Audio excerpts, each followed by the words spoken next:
This video will show you how to alter the temperature of coffee produced in the Smeg Espresso Coffee Machine. Firstly, with the machine turned on, access the settings menu. To do this, press the plus button for 5 seconds until all the lights start to flash. The machine is now in programming mode. Press the single espresso button to access the temperature setting. The button will flash 3 times. Press the button corresponding to the required temperature.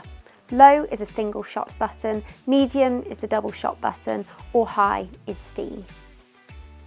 Once you've made your selection, this will now be stored in the memory of the machine, and a single sound is emitted if the audible sound is turned on. If you found this useful, please like the video, and if you'd like to see more, please subscribe to our channel.